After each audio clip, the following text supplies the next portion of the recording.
Hey, what's up, fantasy managers? This is the Fantasy Footballing Show. So you and I have made fantasy draft mistakes in the past, but after this video, we won't be making the same mistakes no more. I'm going to share the top 5 common fantasy draft mistakes and how to avoid them. Before we start, if you could hit the subscribe, press the like, text a comment about any mistakes you've seen in your draft, and I'll see you around the corner.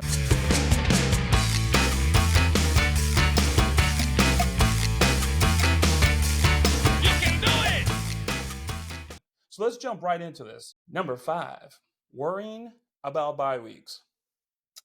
Yeah, this happens, I think, to everybody in fantasy football. Even the most experts at one point when they were first starting were like, bye weeks, bye weeks. I can't get this player because he has the same bye weeks as my star on my roster. So I have to get a less skillful player. So my bye weeks, plain simple, don't worry about it.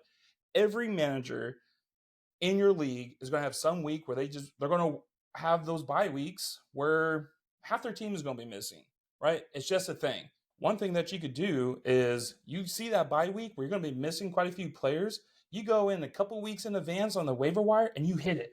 You hit it hard, okay? You get these players as fill-ins. You fill in your bye weeks. Also, in a draft that I'm in, 16 rounds.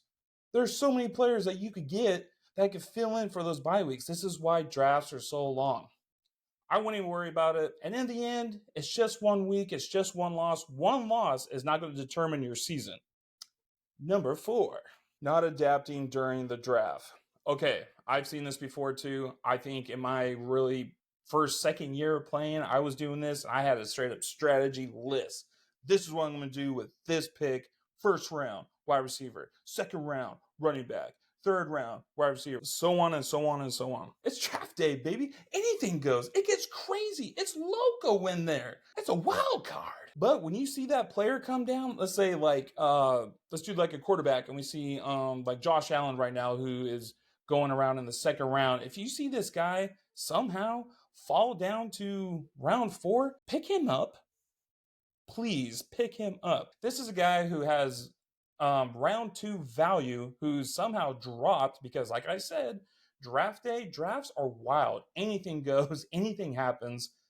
You got to pick these players up. You got to know their value. You got to know, be like, okay, I'm actually getting this guy in the 4th round. You got to adapt. You got to get this guy, and you got to pivot on your strategy and go from there. Do not leave players like that still in the draft. Do not miss these opportunities. You're going to regret it. Number 3, not doing your research. It's like going into the draft blind. And where I see this, managers who are new to a league, have only been there for like 1 or 2 years, but in those 1 or 2 years, they got lucky because they picked that one player that blew up and they won the championship. And then the next year they're coming in the draft and they're like, I know a thing or two because I know a thing or two. I don't need to do research, blah, blah, blah. And then they draft and they get last place and they're leaving because they can't cut it. Oh my God, it's so hard. Everyone's mean to me. I can't do it. I can't do it. I can't do it. Look, there are a lot of places where you can research at. You could go to YouTube and look up the Fantasy Footballing Show. They give great advice. There's podcasts on Spotify, YouTube, Apple. You can go to ESPN. They have shows dedicated to this where you can see people like Phil Yates, I think his name is, with the come over, I know fantasy football, all that. Listen to them. Come up with your own rankings. Whatever it takes, just do some research to understand why players are at their current ADP. Avoiding this issue could give you a skill bump in drafting. Number 2, drafting a name and not a skill. And this one's going to be kind of a piggyback off of do your research. My example is Derrick Henry. People know this guy. And normally he's going in the first 3 picks. Last year, he killed it. Why aren't you getting him in the first 3 picks? This guy had 1,500 rushing yards last year and 13 touchdowns. This guy's a beast. He'll destroy it again. He's not even 30. This is where you're drafted a name instead of a skill. Last year, he did have those stats, but he also rushed for 350 times. In his career, he's at 1,700 rushes. He's almost 30 years old. His offensive line is revamped. They drafted a running back. They also drafted a new quarterback. Not saying that he's not going to have the potential to be number 1, but there's better value with other players. And I mean, he's still a top 10 running back, right? But are you telling me that you're going to get him in the first 3 picks this year? I highly doubt it. Another example is Odell Beckham, right? That's a huge name. Oh, the one-handed Odell Beckham before like the 12th round. You're doing it because of his name. This guy has not played in a year. He tore his ACL. He finally got picked. He went to the Ravens. The Ravens also drafted a wide receiver, Zay Flowers. So these are players that you're reaching because of their name. Draft skill over name. And number one, people are drafting with their heart and not their brain. They're letting their emotions cloud their judgment.